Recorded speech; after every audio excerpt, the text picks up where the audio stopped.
Olá, amigos do CJE TV. O meu nome é Lívia Magalhães, estudante de jornalismo da Universidade de São Paulo. O programa de hoje integra a série especial Cientistas do Brasil da CJE TV. E o nosso convidado de hoje é Luiz Eduardo Anelli. Ele é doutor em Geologia Sedimentar pela USP. Anelli coordena há 18 anos a Oficina das Réplicas do Instituto de Geociências da USP e já foi curador de uma série de exposições sobre paleontologia. Ele tem mais de 10 livros publicados de divulgação científica sobre a pré-história no Brasil. Entre eles, destaque para O Brasil dos Dinossauros, vencedor do Prêmio Jabuti de 2018 de Literatura Infantil e Juvenil. Muito obrigada pela presença. Muito obrigado pelo convite. O especial Cientistas no Brasil com Luiz Eduardo Anelli já começou.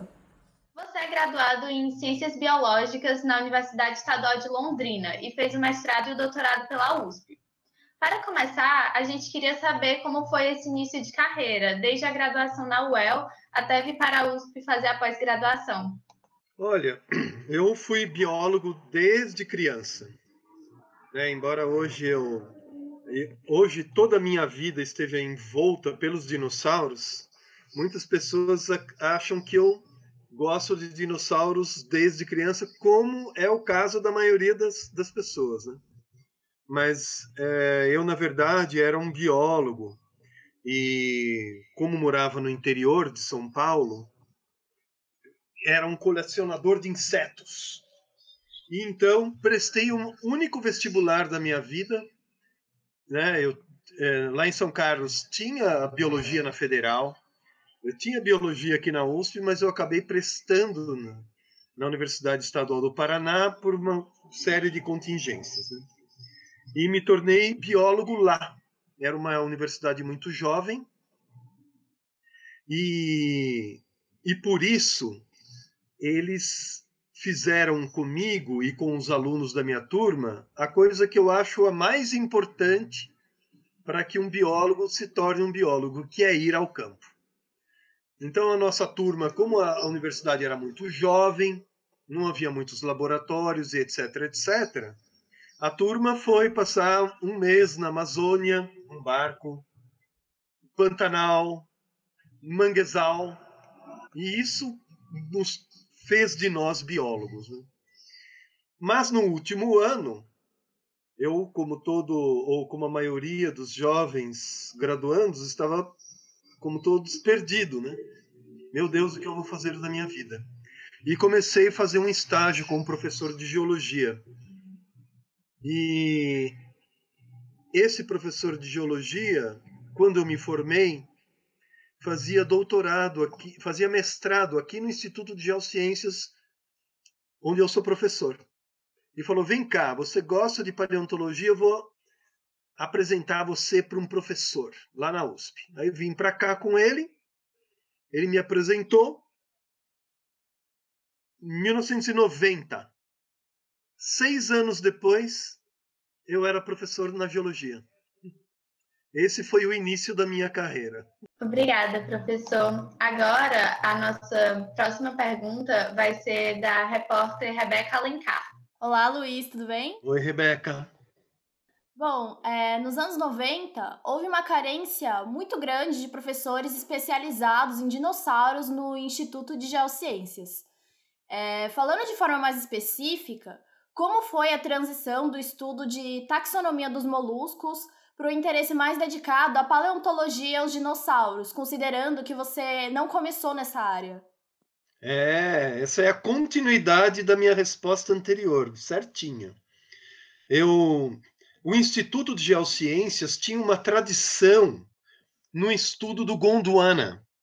O Gondwana foi um supercontinente que nasceu por volta de 560 milhões de anos e cerca de 200 milhões de anos depois, ele, que estava bem no Polo Sul, lá, aquele supercontinente que era América do Sul, África, Antártica, Índia e Austrália, ele começou a migrar em direção ao norte e se chocou com a parte de cima e formou o Pangeia. A tradição no meu instituto, boa parte dela era estudar o Gondwana. E a formação dele foi há 300 milhões de anos. 70 milhões de anos antes dos dinossauros. Então, eu fui estudar o que o meu orientador disse para eu estudar, que eram as rochas do Gondwana, do tempo do Gondwana. E eu trabalhei com o mar, com uma praia, um fundo de mar que existia no Piauí, aproximadamente 300 milhões de anos atrás. Mas era um mar que entrava pelo Peru, Bolívia, cruzava a Amazônia, cruzava o Maranhão e encontrava o Piauí. E essas praias, o que tinha lá? Conchas. Então eu passei boa parte da minha história estudando conchas. Mas eu era professor e entrei para substituir 4 professores por morte e por aposentadoria. E então, quem vai dar aula sobre dinossauros? O Anelli. Ele é um cara novo, ele tem que fazer o que a gente manda.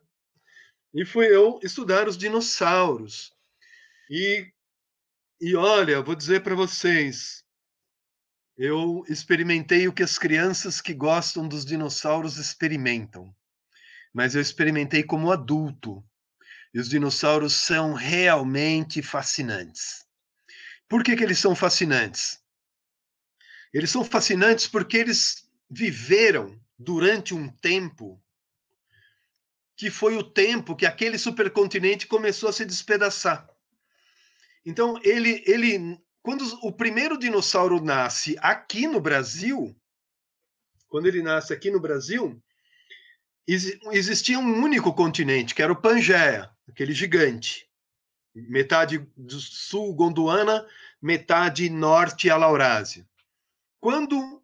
E havia um supercontinente, um superoceano, que era o Pantalassa, e como o continente era uma letra C, dentro dele existia um outro mar, que era o Mar de Tétis.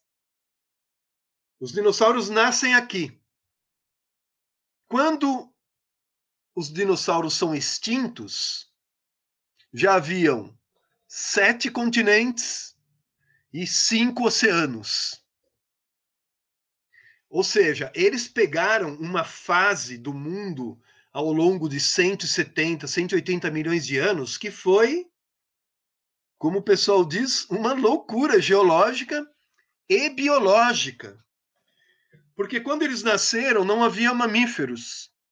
Quando eles nasceram, não haviam plantas com flores. As aves ainda não existiam. Eles viram a transformação do mundo. Então, ele é muito rico acompanhar a história deles. E eu, né, cara, que estava estudando conchas de 300 milhões de anos numa praia no interior do Piauí, falei, nossa, como a vida pode ser mais legal, né? Estudando os dinossauros. Mas, de fato, Rebeca, o que aconteceu foi que isso faz parte de uma outra resposta mais para frente sobre a oficina, mas eu montei uma oficina e comecei a produzir material didático, depois eu falo disso. E surgiu uma oportunidade de montar uma grande exposição. Por quê? Porque o dono do Banco Santos, que financiava aquelas grandes exposições na Oca, Brasil 500 anos, Picasso, exposições que custavam milhões. Acho que vocês eram crianças ainda na época, se é que vocês tinham nascido, né? Em 2006. Acho que nenhum de vocês tinha nascido ainda, né? Vocês estão com quanto? 14, 15 anos agora. E nessa época, esse cara super rico levou até a USP uma coleção de fósseis particular dele para eu fazer um laudo. Ele tinha fósseis do mundo todo. Eu fiz o laudo e dentro do laudo eu coloquei um projeto de exposição de dinossauros na Oca. 2 anos depois, a antiga Brasil Connects, que depois se tornou o Gabinete Cultura, sob a liderança do Emílio Calil, né, que já tinha montado 60 grandes exposições no Brasil, me convidou a Daniela Thomas para fazer a cenografia e falou: Nery, nós temos 7 milhões para montar uma exposição na Oca sobre dinossauros. E aí eu falei: nossa, os dinossauros realmente podem fazer a gente ser feliz, né? Aí fiz. Essa foi a transição, sabe?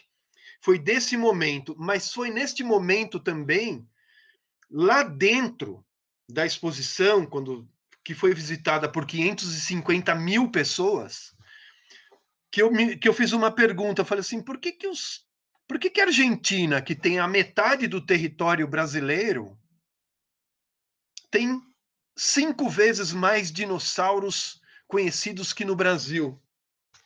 E aí escrevi esse livro, que é um livro de 250 páginas, para explicar isso. Por que lá tem 5 vezes mais espécies de dinossauros, sendo que nós somos muito maior? Então, a resposta está aqui. Aí, o livro, para minha surpresa, foi indicado ao Prêmio Jabuti. Eu falei: poxa, os dinossauros realmente podem nos ajudar a nos trazer felicidade. A minha editora pediu um outro livro, falou: Anely, você escreveu para adulto, professores. Você não tem livro para criança? Vamos escrever um para criança. Eu: vamos. Aí escrevi este aqui, O Dinos do Brasil. Aí, passaram-se 6 meses, o livro foi indicado ao Prêmio Jabuti. Falei: putz, não é possível, eu estou fazendo alguma coisa direito, né? Ele ganhou o prêmio também de melhor livro infanto-juvenil do Brasil, naquele ano. E eu comecei a escrever os livros, e com esses 2 livros, Rebeca, eu percebi que existia uma demanda. E uma demanda escolar, é uma demanda do brasileiro, né? O brasileiro, se eu perguntar para vocês aí, digam o nome de um dinossauro, vocês não vão me falar o nome de um dinossauro brasileiro, né? E por isso acabei escrevendo outros livros, que também foi indicado ao Prêmio Jabuti, gente. Olha, não é que eu quero aqui ficar, né, falando e tal. E finalmente escrevi mais outros livros, né? Quase mais de 20 livros já, muitos livros infanto-juvenis. Então, foi uma transição de felicidade, né, meu? Deixando uma praia no interior do Piauí para entrar para o mundo dos dinossauros, um mundo super legal, super rico, é, e, que existe um clamor nacional pelos dinossauros, sabe? Infanto-juvenil, juvenil, as professoras nas escolas, todo mundo quer muito, gosta muito dos dinos, né? Obrigada, professor. Realmente é uma transição muito impressionante. E só respondendo a sua pergunta, a gente já tem mais para 18, 19, 20 do que 14, 15, mas obrigada pela gentileza. Agora, a nossa próxima pergunta é do repórter Lucas Zachary. Lucas. Oi, Luiz, é muito prazer, muito obrigado por ter aceitado o convite mais uma vez. O senhor até já começou a introduzir um pouco sobre o tema, né? Mas você assumiu em 2002 a coordenação da oficina de réplicas do Instituto de Geociências, que trabalha com a criação de material didático para o estudo de paleontologia. E desde que você assumiu a coordenação do programa, além da exposição que o senhor citou, quais vêm sendo as principais atividades e inovações da oficina? Lucas, olha, eu na verdade, a oficina, ela nasceu comigo.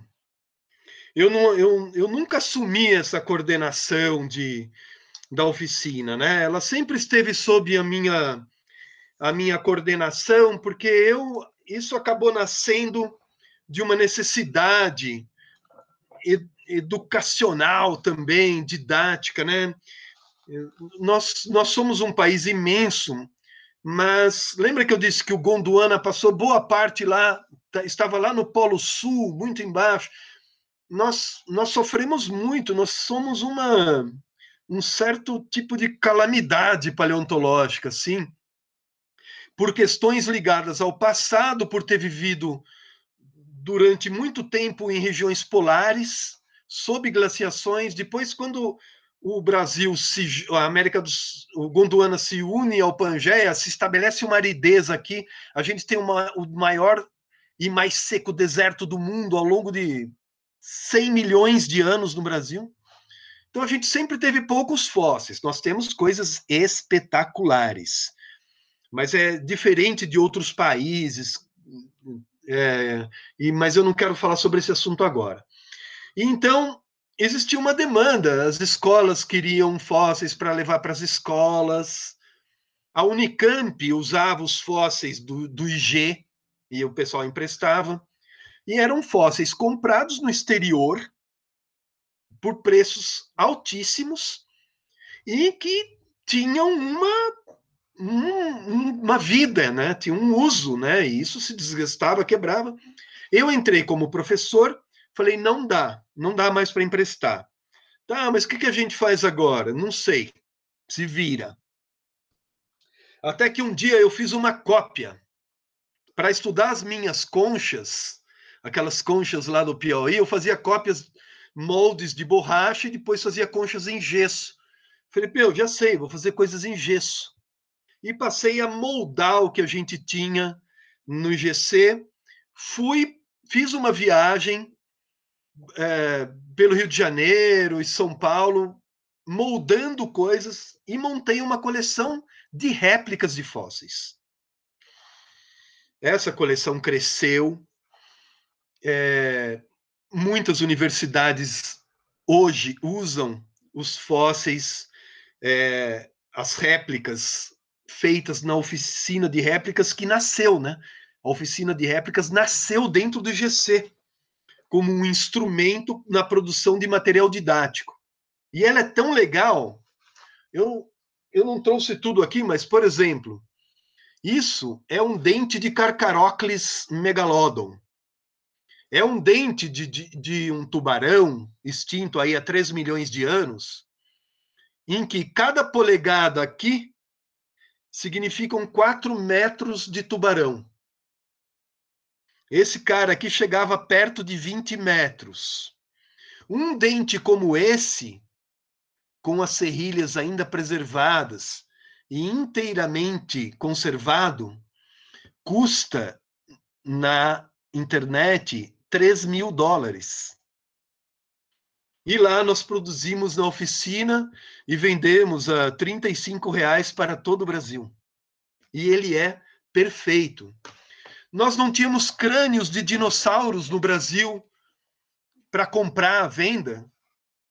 Hoje, nós temos uma coleção com 12 crânios de dinossauros brasileiros. Os meus alunos da geologia, cada grupo faz aulas práticas com cada um com um crânio, 2, 3, 4 crânios de dinossauros sobre a mesa e podem manuseá-los.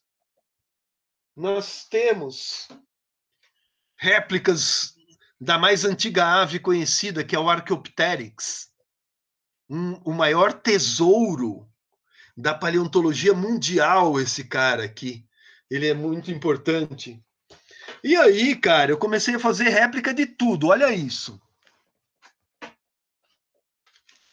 Faz ideia do que seja isso, cara?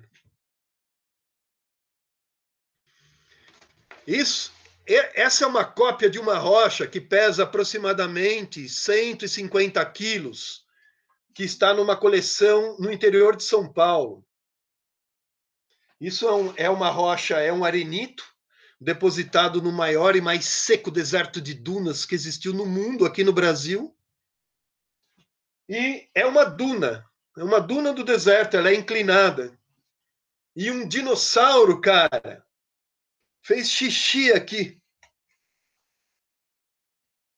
Eu sou a única pessoa do mundo que tem a cópia de um xixi de dinossauro em casa.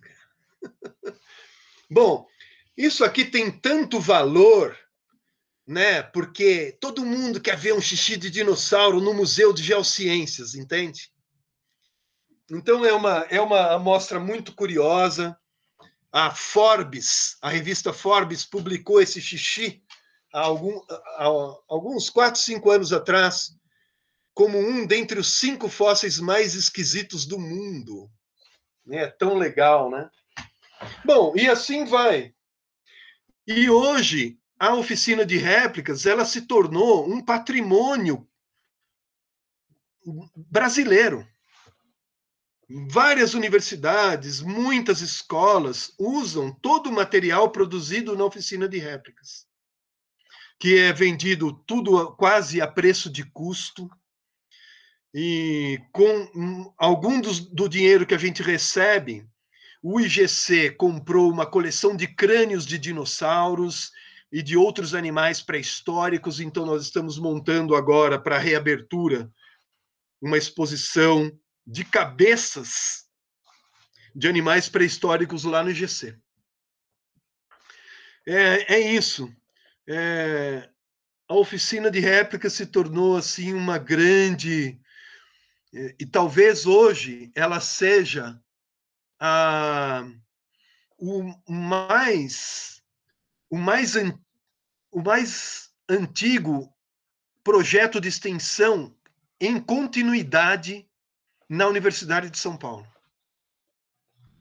Obrigada, professor. Realmente é um trabalho muito incrível, impressionante. E a nossa próxima pergunta vai ser da repórter Maria Clara Balri. Luiz, eu peço perdão pelo barulho, só porque eu vou falar tá com barulho. Mas se você não entender, eu posso repetir, sem problemas. Como você disse, você já tem vários livros publicados, entre eles Extinção é para Sempre, de 2003, e o mais recente, Pterossauros do Brasil, de 2019. E a gente queria saber qual foi a sua motivação para entrar no ramo da literatura de divulgação e, mais especificamente, dos livros infantis. A minha motivação... Bom, eu comecei a escrever para os meus filhos, né? Comecei a escrever para eles. Comecei a escrever versos e poesias para eles. Isso foi ótimo. E também comecei a contar histórias para eles. Isso foi também muito bacana.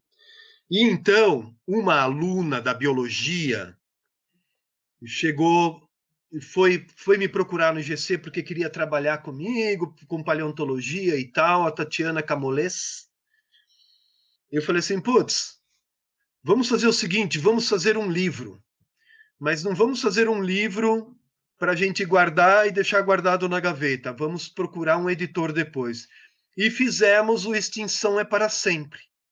Foi o meu primeiro livro, escrevi com ela. E fomos atrás de um editor e esse editor fez o livro, a oficina de textos.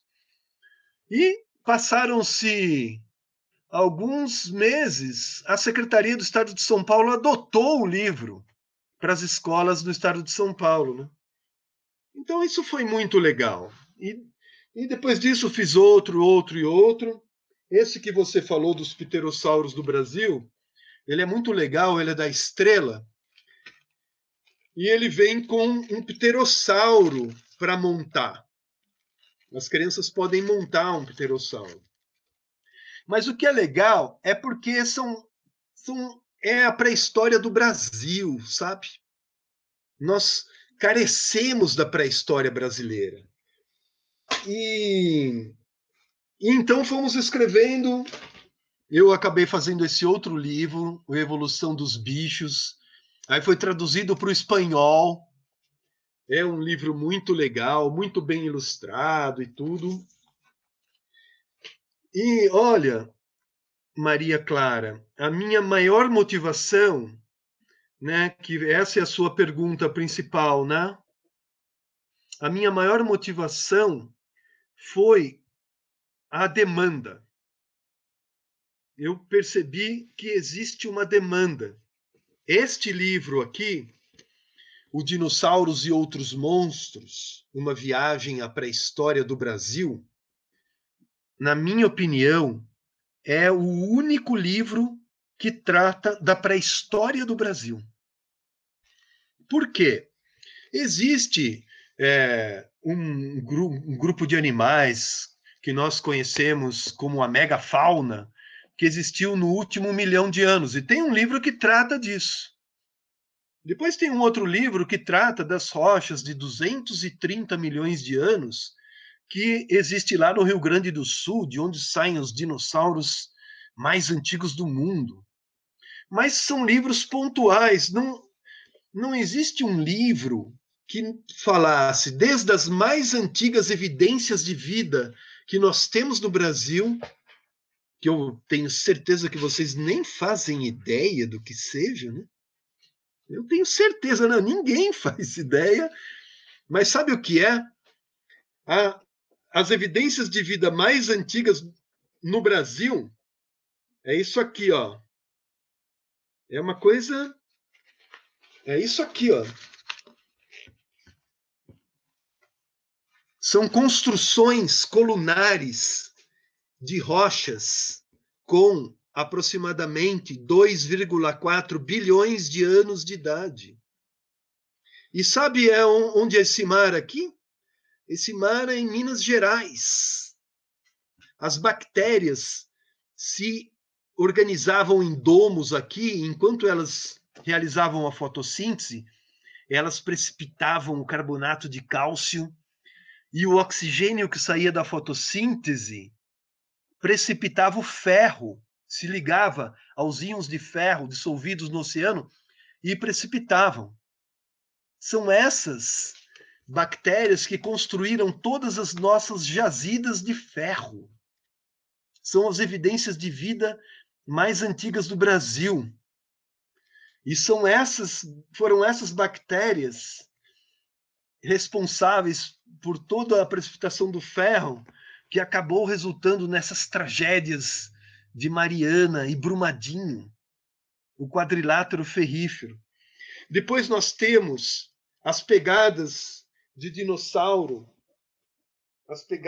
o xixi de dinossauro no deserto de 140 milhões de anos. Essas areias do que foi o maior e mais seco deserto de dunas que já existiu no mundo, por dar origem a uma rocha porosa, ela também armazena água. É hoje o terceiro maior aquífero subterrâneo do mundo, que é o Guarani. Riquezas nascidas na nossa pré-história. Riquezas nascidas na nossa pré-história. Então, eu percebi, para terminar, Maria Clara, o seguinte: os nossos dinossauros estavam sendo desenterrados da rocha, mas iam sendo enterrados de volta dentro da universidade. Aí eu pensei, quem que vai escavar isso de novo, né? E levar para fora da universidade. E acabei fazendo os livros com muita demanda e eu percebi que isso é um trabalho de educação e de literatura que o Brasil precisava. Sim. Ainda sobre os livros, a gente gostaria de saber como que foi para você receber o Prêmio Jabuti em 2018. Nossa! Foi maravilhoso! Eu recebi o Prêmio Jabuti na frente de 1.000 pessoas. É um negócio muito legal. É um livro muito lindo, né? É um livro muito lindo esse livro aqui. O Brasil dos Dinossauros. Olha só, sabe aquele deserto que eu falei para vocês? Olha ele aqui. Uma ilustração do Rodolfo Nogueira que ilustrou todo esse livro. Olha que maravilhoso. Essa é a pré-história do Brasil. Sabe onde é esse momento aí? É exatamente aí onde você está agora. 140 milhões de anos atrás. Esse deserto cobria metade do Brasil, metade de baixo do Brasil, se estendia até a África, né? Ainda estavam unidos, né? Os continentes. Então foi uma coisa ótima receber o Prêmio Jabuti. Na dedicatória, eu dediquei este livro à nova geração de paleontólogos brasileiros, porque foram eles que desenterraram todos esses dinossauros. Os paleontólogos brasileiros são brilhantes, fazem trabalhos maravilhosos. Então, esse livro e o Prêmio Jabuti foi todo dedicado a essa nova geração de paleontólogos. Eu fui apenas um cara que resolveu fazer uma escavação em outro lugar, né? Eu vou escavar dentro da universidade mesmo. Tem tanto dinossauro escondido aqui, né? Obrigada, professor. A nossa última pergunta agora vai ser do repórter João Tim Coutinho. Vamos lá, João. Boa tarde, Luiz. Tudo bem? Tudo bem. Então, além dos livros infantis, você também criou um canal no YouTube chamado Pergunte ao Paleontólogo, que responde dúvidas de crianças.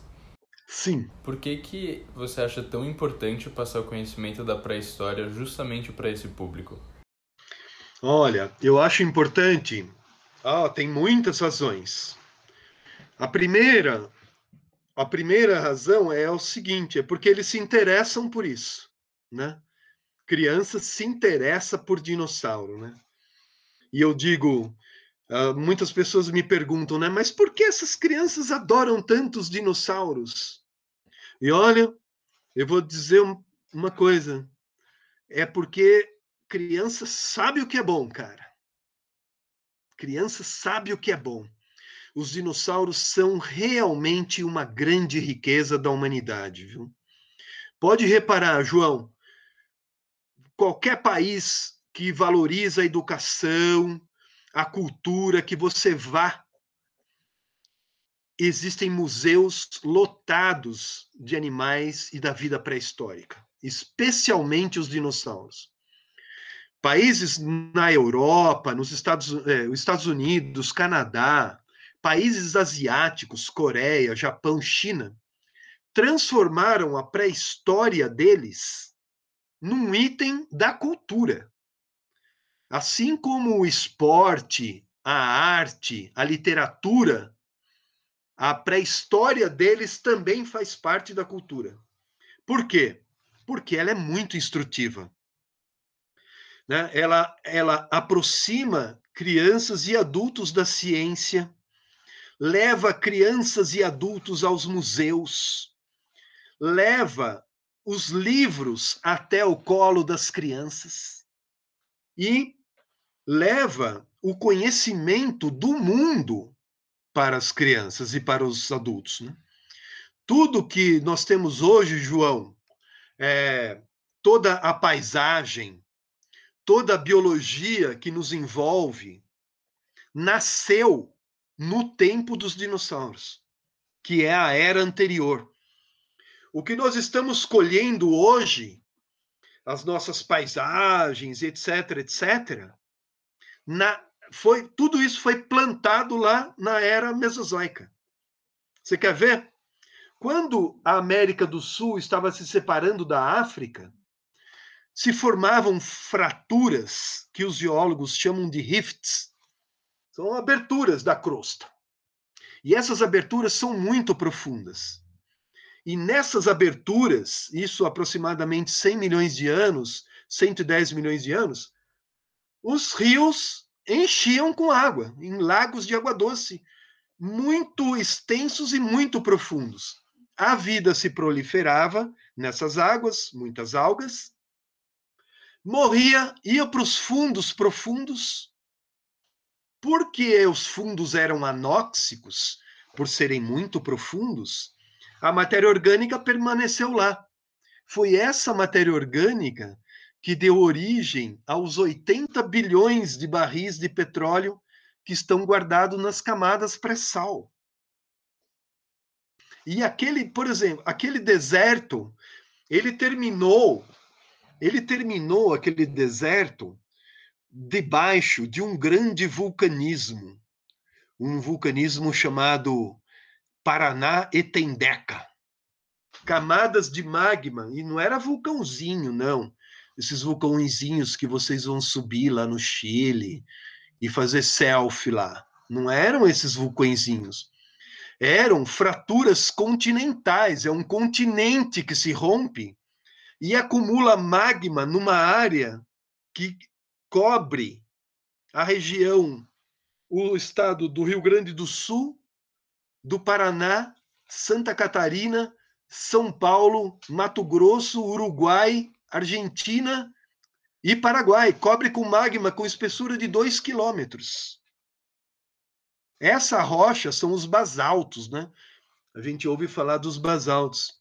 É a decomposição desta rocha que dá origem à terra roxa.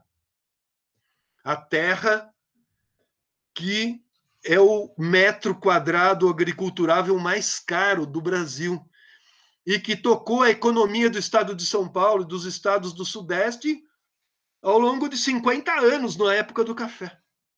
Então, nós temos muito que aprender com a pré-história. A pré-história nos mostra, especialmente a do Brasil, nos mostra como esse mundo foi construído. Ela nos ajuda a fazer parte da história. Nos ajuda a achar novos passeios para fazer pelo país. Né? Em vez desse... Ao longo dos anos, parece que inventaram esse batismo que é levar criança para Disneylândia, né, cara? Eu falo, quando eu converso com as crianças, eu falo para elas, peça para o pai de vocês levar vocês a passear no Acre. Porra, no Acre você anda pelo rio Purus, você vê as cabeças de crocodilo de 14 metros, tinham os crocodilos, você vê as cabeças deles saindo do barranco do rio, meu. São os maiores crocodilos que já existiram no mundo e que viveram lá 9 milhões de anos atrás. Sacou?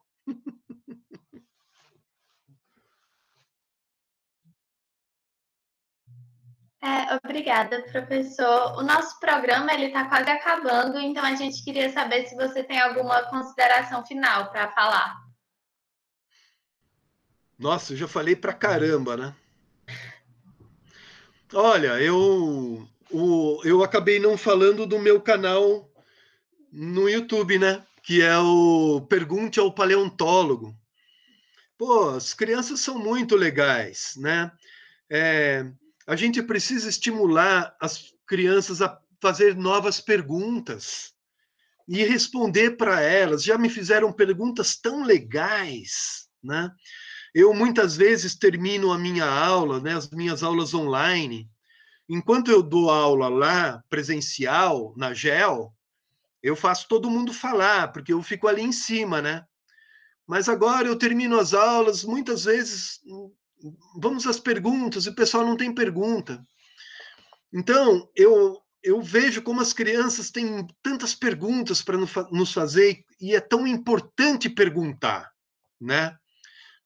Então, melhor que saber uma resposta é aprender a fazer uma boa pergunta, sabe? Fazer uma boa pergunta. E me perguntam coisas tão legais. E então é isso. Eu acho que hoje eu vou me aposentar, né? Eu vou me aposentar. Eu trabalhei como office boy durante 11 anos, então eu tenho muito tempo, apesar dos meus 25 anos como professor, né? E eu quero dedicar agora boa parte do meu tempo aos professores do ensino fundamental e médio